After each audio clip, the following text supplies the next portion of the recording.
po roku. Zahráme vám niektoré tie osvedčené rock'n'rollové fláky, ako to teda my už zvykneme. Starší z publika si iste pamätajú. A mladší budú počuť.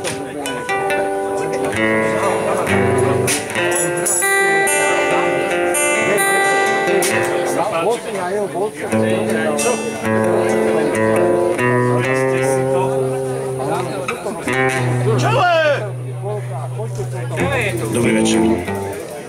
Ja som si dneska teda pripadal ako Phil Collins,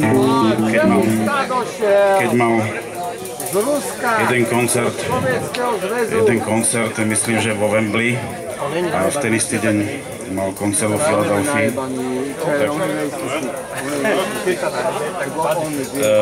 Tak ja som dneska po jednej ráno s Romanom Segešom hral v Budči. Potom cez deň som sa presunul po Hrone do Hronskej Dubravy. A odtiaľ som sa teda dostavil zhruba na 8:30 na Dlhé diely. A odtiaľ rovno sem. Takže sa ospravedlňujem za zdržanie. Takže skúsili by sme... Ty nemôžu hľadiť potichšie?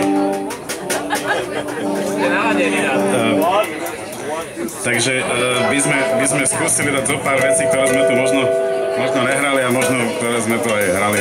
Mám tam hal. Ja tam nemám hal.